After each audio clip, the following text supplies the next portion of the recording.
Ladies and gentlemen, many of you probably like sci-fi. Well, in chess, we have our own version of science fiction. And it's called TCEC, TCEC, and it stands for Top Chess Engine Championship. Every single year, sometimes even twice a year, best chess computers in the world play against each other. And now for the 27th season of TCEC, in the super final, we once again see Stockfish paired against Leela. Now, if you enjoyed today's video, leave a comment, and tomorrow I will inverse this video, because today I'm covering Leela Games cooking Stockfish, but tomorrow, if you'd like, I will cover Stockfish cooking Leela. And if you're watching this 6 months in the future, you could just trace that back to today. Yeah, I've only got 2 games to show you in this video, but they're great. Leela played a fantastic game, one of the most exciting games. The game was a movie. And then Leela pranked Stockfish when Leela had the black pieces. Leela understood a position better than the monster Stockfish, David versus Goliath style. Now, overall, Stockfish won the match by a lot. And the way these matches work is they take the 2 computers, give them the same position from the opening, and they each get a game with white and they each get a game with black. And then they decide who wins that way. So I'm going to show you these 2 games, and you're going to be very inspired. This is going to be one of these videos that you watch and then go, wow, I'm really inspired to go play and study some chess. And you will. You know, you can study on Chessly, my educational platform. You can play, let's say, on some chess.com 10-minute games, but you are not going to play like this. Nope. Not at all. Okay, so the first game I'm going to show you is a brilliant game by Leela. And if you have the patience, you really should stick around for the second game, because it's madness. So the first game I'm showing you opens like this. It opens with the knight going to the f3 square, and we have g6. Again, all of these things are book. Like, the computer has been told to play like this. It's been pre-programmed into the computer. And I will tell you when they leave the book. So we have bishop g7. We have d4. And by the way, I played with some settings on the microphone recently, so if something is too loud, you should let me know. Okay? All of this is normal. And right around here is where the computers had to play on their own. Now, black is playing an opening known as the hippo. So they had to play an opening against each other twice. Leela had the black pieces once in the system. This is called the hippo. It's when black puts the bishops on the corners like this, and then puts the knights like this, and then relies on potential central pawn breaks to instigate with white, because white obviously has a very, very good position. Okay? Now, in this game, Stockfish did exactly that. If you'd like me, by the way, to explain why queen c2 and then queen d2 was played, I can't. Computers really struggle to break down the hippo, because black is sort of hanging back. And if you lunge into the position, you oftentimes do more harm than good to yourself, because you run out of ways to make any progress. So queen d2 was played. Stockfish went f5, immediately striking white center. And then after d5, e5, we see Stockfish making, the early attempt to lock the position. Leela doesn't allow that. Leela knows that it's got one major chance to open the position. There's the major chance. And now from here, it's just going to be a matter of how is white going to break through these spikes.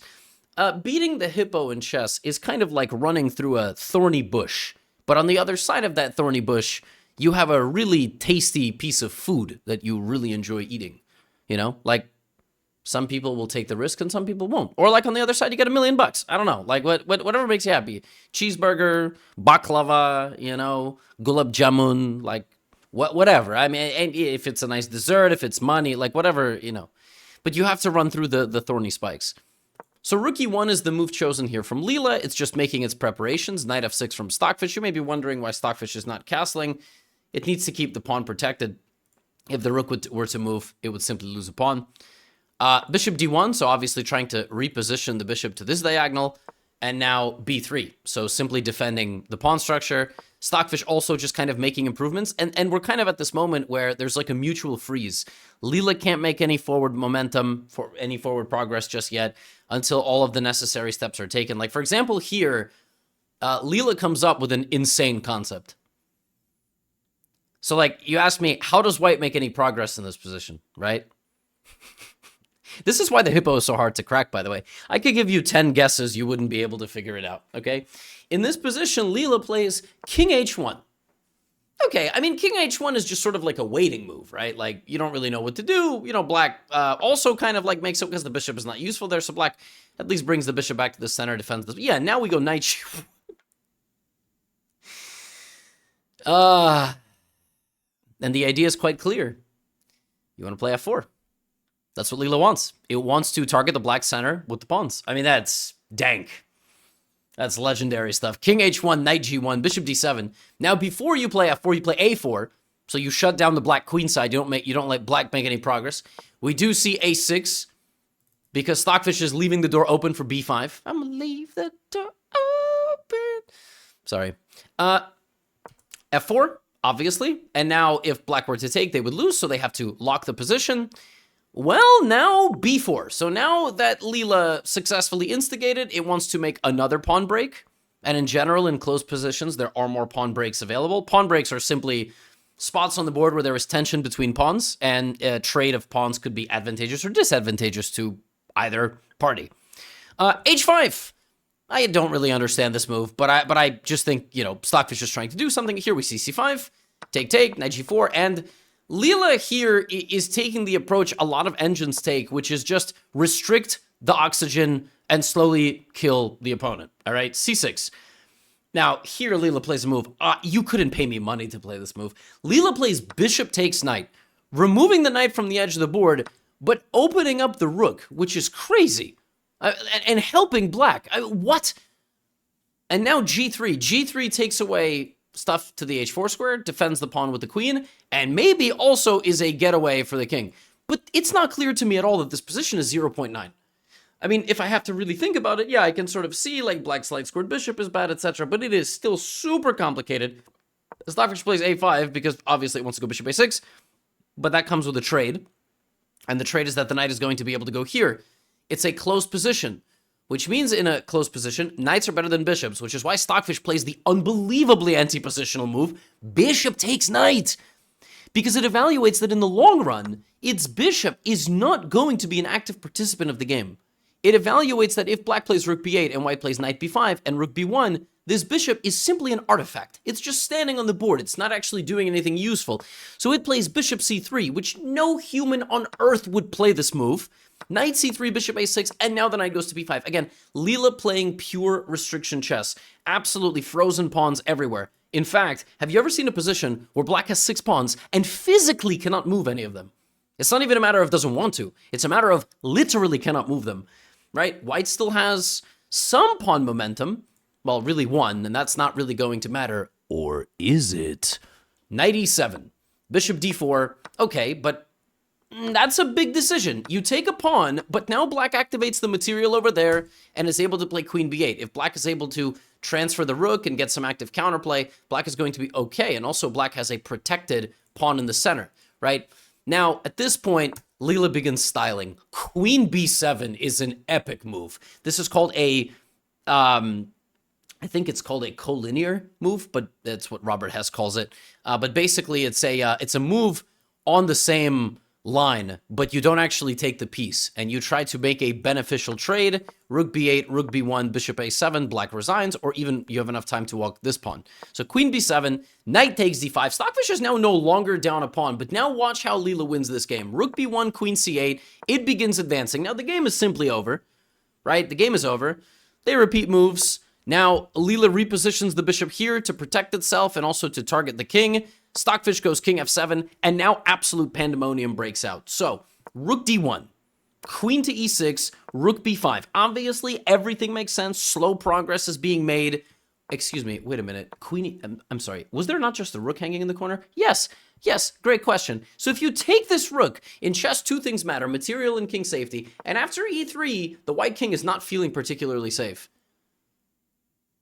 So after queen a7, there is queen e4 here, here, here, here, and this is a mate.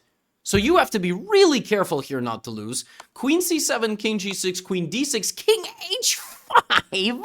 This is still mate, by the way. The only move now is rook e2, queen b1, king f2, and this is a draw. So rook b5, king g6, and now queen a8, because now after e3, white is fine because of rook b2. Which is obviously why in this position, Stockfish sacrifices another rook. What? What are we even doing? So if you take this rook, after knight f4, you can't guard your king. Somehow this queen is defending black's king and attacking white's. It's a monster queen. You're almost losing here. You know what you have to play here with white? Rook d6! To pin the queen to the king, and if this c7, and the queen protects the check, and after e2 threatening a promotion, rook e2, queen e2, you still can't queen, by the way, you have to go here, king f6, queen g5, king e5, here, the knight comes back, take, queen, draw. What? What are we even, excuse me? So if you take the rook, dude, this is on another, like it's in another galaxy. This type of chess. So Leela keeps the advantage by simply going rook e1 and protecting against the pawn advancement. All right, Stockfish now is like, well, I took a bishop, idiot. Now I just moved my rook back. Queen b8. But here's the thing: white is still winning. If white in this position plays king to g1, sidestepping all the checks, brings the queen back to try to threaten a queen trade, queen d4. Remember earlier I told you that, white has a pawn, right? It's one pawn remaining. It doesn't really matter. So what if I told you that in this position, the hero of the game would be this pawn? You'd be like, you're lying. You're doing the thing. You're the content creator. I'm watching, but I don't believe you. I mean, I don't understand how that even makes sense, because if you push it, it gets taken, and if you push it twice, it still gets taken en passant. So there's no way that's going to be possible. Well, as it turns out, that's actually exactly what's going to happen. Black is going to defend against the promotion. White is going to use the pawn as a sacrifice and go here, and slowly black is running out of pawns. But the real question is, how on earth does white actually win this position if black is so close to moving this pawn and creating counterplay, and this king is completely safe? I'm really glad you asked. Well, after a little bit of shuffling, in this position, it's finally time to play pawn to h4. And this is why it matters. Because white can go here. And it's important to do that because then the rook can go and attack. Pawn takes h3, rook d6, rook f8, rook e3, and now when the queen comes down to b1, there's this. And if the queen goes to c2, you can block, and the pin saves the day. h4 is simultaneously an attacking move and king h2. And the way these computers combine all of these ideas is incredible. Like the last resource, it took that pawn 59 moves to wake up. And when it did, it won white the game. Because now white took the remaining pawn, goes king h2, infiltrates, blocks, knight g4, the king ends up taking the pawn. And this is a winning endgame because white has a rook and a pawn for a knight. And that's just winning. But obviously it wouldn't be an engine game unless some winning was done in style. What? Just king h4. Yeah, king h4. It's incredible. And if you think the king was done walking, he wasn't, because it's the endgame. So the king walks up the side of the board. Just up the side of the building, James Bond style, in rook e1, rook f6, you take the pawn. Now it's over because you have two extra pawns. And this is child's play. Even I here would probably beat Stockfish.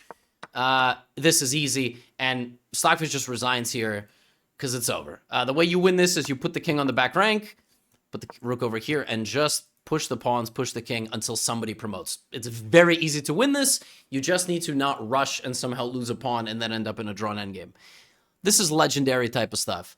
Like, to go from this position where the h-pawn is ultimately the hero is sensational, and all of the fireworks that could have existed earlier in the game, like all of these sacrifices where black just gives up both rooks but creates counterplay on the king is legendary stuff. But that was not the only game. If you had the attention span to watch 15 minutes and you still haven't clicked off, you're really going to get rewarded. And by the way, if you haven't checked out Chessly, you really should. This week, we're adding a few more courses. So if you become a member, you just get new courses on an ongoing basis. Think Netflix, but chess. Duolingo, but chess. Gamified experience. And I'm super excited because I'm adding e4, e5 sidelines for white, like how to deal with the Philidor and the Petrov. We also have another Sicilian defense coming, anti-Sicilians for black, like how to deal with Rossalimo and silly lines like that. No, other silly line. That's a main line. We also have the Spanish Ruy Lopez coming, so super exciting stuff. Now, this game is very different than the previous one. In this game, Leela is defending with the black pieces. Most of these games between these engines are won with white, because generally white is getting some sort of advantage from the book and then has to figure it out. Well, they had a game which was a Torre attack. d4, knight f3, bishop g5. Pretty good opening, but a little bit advanced. A little bit hard to understand the ideas as a beginner player, or even as an intermediate, frankly, even as a master. So in this game, this is where the computer sort of left the book. Although here, actually, I think it was king b1, e5 here, and then bishop e7. I think right around here is where the bots left the book. It's a little bit better for the bot to develop the bishop over there. They wanted to see how the bot would do with a position with the bishop on e7. Like I said, they give each bot an advantage with the one color, and then they play. Now, Leela won with white from this position. Stockfish, well, you'll see. Bishop c2, b5. Disallowing the reroute via c4 doesn't really matter because the reroute begins like this anyway. When there are 8 pawns on the board for each color, the position is deemed closed because they are like fences, okay? All right, each side has a little barrier set up. The more pawns that are traded, the more open the position. g6, white taking space, very typical of engines. h5, disallowing white from taking space, but on the flip side, weakening the g5 square, which is why Stockfish immediately puts the knight there. And now Stockfish is going to decide, like, am I going to advance with the pawns? Am I going to advance with the knight? Because of the space advantage, what ends up naturally happening here is the engines are able to conjure up an attack. We see it all the time. So, pawn takes d4, pawn takes d4, and Leela's not going to sit and wait around for, the stomping, so it starts firing back with c5. Now, humans here with white would probably make some mistake pretty soon. It's a very sharp and complicated position, okay? By the way, you see how 2 pawn trades, 1 and 2, significantly opened up the position. Now the queen directly sees the king, and if the bishop was there, it would be a completely different story. The bishop and the knight are open. The knight can transfer over here. The rook immediately has the c-file. There's also a pretty big weakness on d6 in the long run. This knight can jump in. The board opens up significantly even with just 2 pawn trades. Knight e3, knight e6, this move makes a lot of sense. This knight is annoying, and if you take, black will go here, probably weakening the pawns a little bit, but also fighting for important squares against white's setup. So bishop goes to b3, and then you look at that and go, wait a minute, what about knight takes g5? Absolutely, absolutely, what about knight takes g5? Well, after pawn takes, not only is 1 pawn hanging, 2 pawns are hanging, but taking a second pawn actually is losing for black. Because of bishop d5 attacking everything, and after this, knight d5, the bishop is stuck in the center of the board. You think king f8, but f4 is the dagger, and the queen can no longer defend the bishop. So all of this is part of a master plan by Stockfish to sort of utilize the fact that the king is stuck in the center of the board, but not anymore. And here, Stockfish thought it had a big advantage. It was just going to play f3. It likes to play restricting moves like this, blunting this bishop, not to be confused with jointing it, for example, or spliffing it. And g4 is a move that is going to attack on this side of the board. So it's got 2 ideas. The king is safely tucked away over here. Maybe the pawns are going to come down, but overall, right, this is what we have. Knight goes to d4, and Leela gets rid of the very powerful bishop. A takes b3. And now it's just a matter of, will Stockfish successfully launch an attack? We have queen f4 from Leela. Stockfish plays g3, sacrificing a pawn. And now the game becomes very chaotic. So if g3 works, if black now chickens out and is like, whoa, that's too dangerous, well, then here comes g4. And black is too slow. a5, gh, a4, hg is actually wrong because of a3 and mate, which is kind of crazy. So in this position with white, you actually have to make a few more moves, target the queen, push the queen away, and then and only then take, because now you're winning. Now if a3 is played, you take, the rook takes, you got e5, queen g6, you block the queen, etc. But g3, queen g3. Leela is calling the bluff. It's like, Stockfish, you suck. You suck. 36-83, my butt cheeks. Queen takes g3, I'm up a pawn, you have no attack. Stockfish is like, what? Knight f5, what is wrong with you? You can't even take. You gotta go here, after which I go f4, queen f6, because I'm deflecting you, rook g1, and you're just gonna lose. Knight f5. So Stockfish gives up a pawn, now it gives up a knight. Can't take it. Obviously, if you take it, there's a devastating attack on the king. Leela takes it. Looks Stockfish dead in the face with its cyborg eyes and its AI-generated hair and is like, Stockfish, you absolutely suck. You are now down a pawn and a knight. Stockfish is like, what? What are you doing? Bro, you're going to lose the game. Leela's like, Stockfish, you absolutely suck. You're now down 2 pawns and a knight. You're down 5 points. You either got to get more than that back or checkmate me. Stockfish is like, I'm not done. I'm about to be down even more than that. e5. e5 opens up the queen. This is crazy.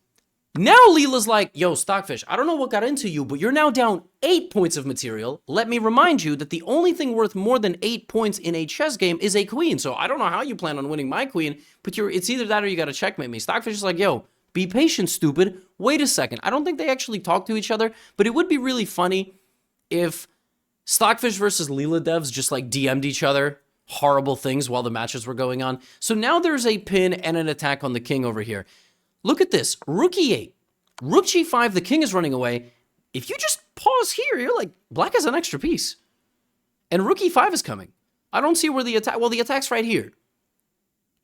The point of this is now, there are many threats, but the biggest one is rook g8 check, king takes, and queen h4. And if you try to save your queen, you can't. Because if you go something like queen h3, check, here, mate. Okay, so Stockfish is winning and Leela somehow blundered this. It goes rook e6, check, here, and now it's winning. Stockfish is completely winning. Stockfish says d5, queen h5, rook e8, play this position. What Stockfish completely missed, and is still missing on the browser here, obviously, because this one is weaker than the one that's playing in that tournament. What Stockfish completely missed here is bishop takes f3, which it thinks it's a terrible move. Leela saw something really, really nasty from a distance. Rook g1 check, rook g6, take. Looks completely winning, You just promote. Black can't lose the rook. Black has to keep the rook on the board. Bishop g4, queen e7, that's it. d7's coming. d7, d8. What Stockfish missed from a distance is rook f8. And you have to push. If you try to go here, I go rook f7, queen a6, and bishop d7. Rook guards the bishop, guards the pawn. These pawns can't get through. These pawns are safe. Everybody's safe. Black has what's called a defensive fortress. You're never going to win this with white because you can't. You just can't. You can even lose your queen if you're not careful, all right? So d7, these bots wouldn't do that. Take, rook f5, queen e6, you lose the pawn. But black has a fortress. Rook guards the pawn guards the rook, king guards the pawn guards the pawn. There is no way through this barrier. You can't do anything. The main reason for this is these pawns are doubled. If this pawn was here, it would be an easy win for white. It wouldn't be easy, but white would at least push the pawn, create a pawn, and win, because you would just advance, and the queen would have to give checks, and you would need to stop these pawns from promoting. But queen versus rook and pawn is actually a draw a lot of the time, if you can create a fortress, because the white king can't cross. He just can't cross the middle. So from a distance, from the moment that that attack was started, G3, Stockfish evaluated the position as like plus a million. It was just like, what? Take? Knight f5, it's like I'm completely winning. I'm winning all of your pieces, dude. Queen f6. Stockfish saw this far and like this and was like, oh, the game's over. I'm up a queen. And look at black's king. Leela did not stop calculating and found a forced sequence of moves where it sacrifices the bishop and makes a fortress draw. And the game now continues for like 100 moves. And you may be wondering, well, what about like this? Yeah, but you're actually too slow. I just make a queen, which is nuts. So you try, and the king walks, but it doesn't matter. The king can never do anything. Nothing. Nobody can do anything. You can bring the king, but it doesn't matter. Like king c6, king h7, king here, king g7, king e6, king h7. The king can't cross forward. Check. Here. Up. You don't want to get cut off. It is possible to lose, but it's very, very subtle. So you have to keep the king on the back rank. See? That's why I don't play. You actually have to go to the back rank because there are some positions where you can accidentally get cut off. Now you have to commit one of these pieces forward. Your king always needs one square to move. And if your king has no squares to move, the rook has to move. Now you lose in many positions. But it's very subtle because this king is obviously just going to, the rook is going to go right back. But you are losing in some of these positions. And it's kind of like miraculous how, I guess like this is the way you break the black fortress. Because now black has to make a move. If here, you can even play something like queen g7, and now black can never return to the fortress. And then you, but that doesn't happen because it's Leela, and it shuffles the pieces around, and on 128 moves, they make a draw. Which is, you very rarely see Stockfish completely blank on a concept like this, you know? And by the way, here, it could have taken with the queen, but if it took with the queen, then black would have started an attack. It went here because it thought, I just do this, and yeah, it did. And the mistake really is like made way in the past. Way in the past. So it means that Stockfish made a mistake even entering this whole sequence, which is kind of wicked. But yeah, overall, Leela was pancaked in this season 27. Stockfish sometimes has oversights, just like all of us, but is still 3,700 quality. And if you like these videos, I'll make another one tomorrow where Stockfish showed off its dominance. That's all I have for you today. Check out Chessly, 7-day trial, no card required, over 50 courses. Any opening you'd like, middle game courses, big end game course, tactics course, and yeah, no purchase necessary. You can just test it out. And if you're already on Chessly, expect some cool things. Quarter 1 is going to be really awesome. We are adding, like I said, many courses. We're going to improve gamification. We have another holiday. We have another challenge coming in January. We're going to try to make a challenge every single month. So that's all I have for you today. Get out of here.